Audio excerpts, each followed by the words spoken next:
धोने वाली बहू।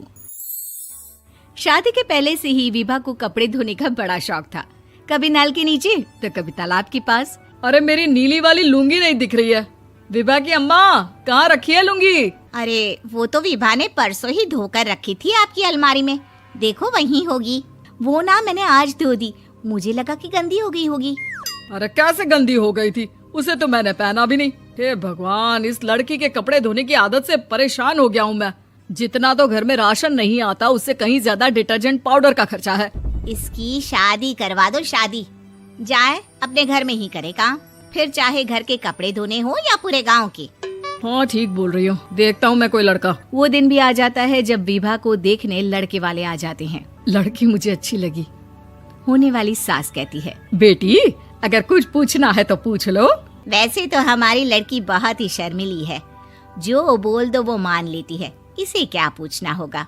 अरे कैसी बात कर रही हो माँ, मुझे इन लोगों के घर रहना है, सवाल तो कई है।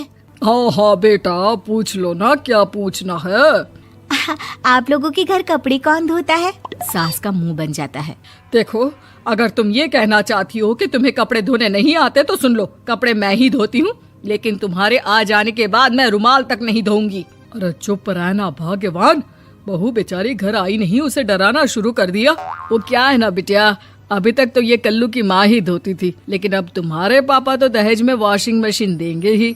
तभी विभा की माँ बोल पड़ती है, सवाल भी पूछा तो क्या। वैसे भाई साहब, मशीन की तो फिर भी कपड़े धोने की कैपेसिटी होती है। मतलब जो बिटिया दे रहे हैं ना विभा, इसे कपड़े धोने का बहुत शौक है। ये आप लोगों के क्या, आस पड़ोस गांव मोहल्ले सबके कपड़े धो दे और उफ तक ना करे।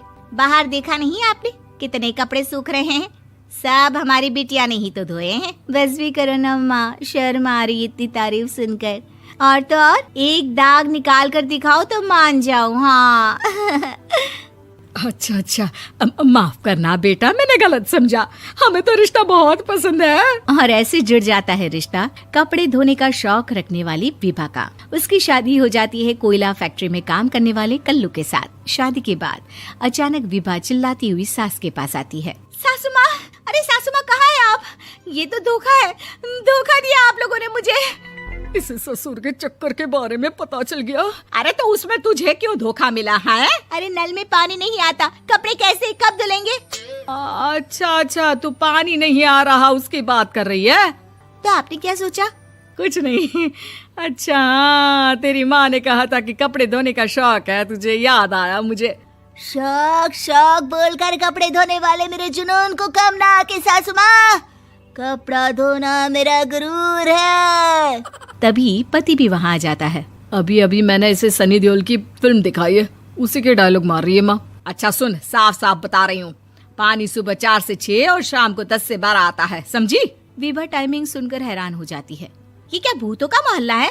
सुबह 4 बजे उठकर कौन कपड़े धोता है? 4 बजे टंकी में पानी जाता है, फिर सारा दिन धोना ना, किसने मना किया?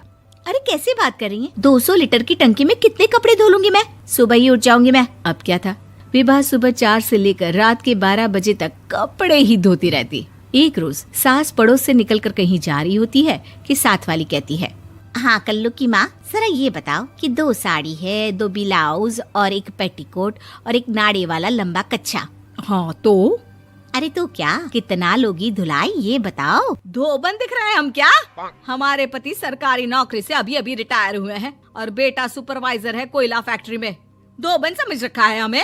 हाय रे कल्लू की अम्मा, माफ कर दो, वो तो मोहल्ले में यही सब बता रहे थे कि तुमने बहू को कपड़ा धुलवाने के काम में लगा दिया है। सास को पड़ोसन की बात सुनकर गुस्सा आ जाता है। वो घर पहुंचती है जहां घर के बाहर ही इतने सारे कपड़े सूख रहे होते हैं जितने कि किसी धोबन के घर पर। अरे ओ कल्लू की दुल्हन, बाहर निकल। माँ जी यहीं आ जाओ, बाथरूम में चादर धो रहे हैं हम। अरे अभी हम धोते हैं, तुमको बाहर निकलो। ये आस पड़ोस वाले बोल रहे हैं कि हम बहू से कपड़े धुलवा कर उसे कपड़ा धोने वाली बना दिए हैं। अरे छोड़ो ना माँ जी, किन लोगों की बातों में आती हो? आस पास के लोगों का तो काम ही होता है कि वो किसी तरह सास बहू को लड़ा दे। बहू सारे घर के कपड़े धोती है, ये क्या कम है? बोलिए। सास को भी लग जाता है कि वो बहू का ये सनकीपन नहीं छुड़वा सकती, इससे अच्छा है कि खुद ही चुप हो जाए। एक रोज सास और बहू मंदिर जाते हैं, जहाँ सास की साड़ी वहाँ खड़ी भीख मांगने वाली से मिलती है। माँ जी क्या बात है, आपकी साड़ी उस भिखारन से कितनी मिल रही है ना? हाँ हाँ देखो तो दोनों की साड़ी मिल रही है। क्या बात है कल्लू की अम्मा, तुम खुद को तो अफसर की बीवी बताती हो और ऐसी सिंपल सी प्लेन साड़ी पहनकर घूमती हो। सिंपल और प्लेन नहीं है ये साड़ी। तो क्या सोने के धागे से फूल बने हैं? कुछ भी सासू माँ, कुछ भी। हाँ बने थे इस साड़ी में सोने के धागे से फूल। मेरे पति लेकर आए थे मद्रास से स्पेशली मेरे लिए 10,000 की। ताहे भाई साहब इस भिखारन के लिए भी सेम टू सेम साड़ी लेकर आए होंगे 10,000 की। सास उस वक्त तो कुछ नहीं कहती, लेकिन बहू के साथ घर आती है और अलमारी से एल्बम निकाल कर लाती है। ये साड़ी देख रही है, ये वही साड़ी है जिसे मैंने अभी पहना था। इस साड़ी में ये जो चमकदार फूल दिख रहे हैं ना, ये सोने के धागों से काटे गए हैं। लेकिन तू लोकल वॉशिंग मशीन ब्रश से घिस घिस कर सारे फूलों को निकाल कर साड़ी प्लेन कर दी।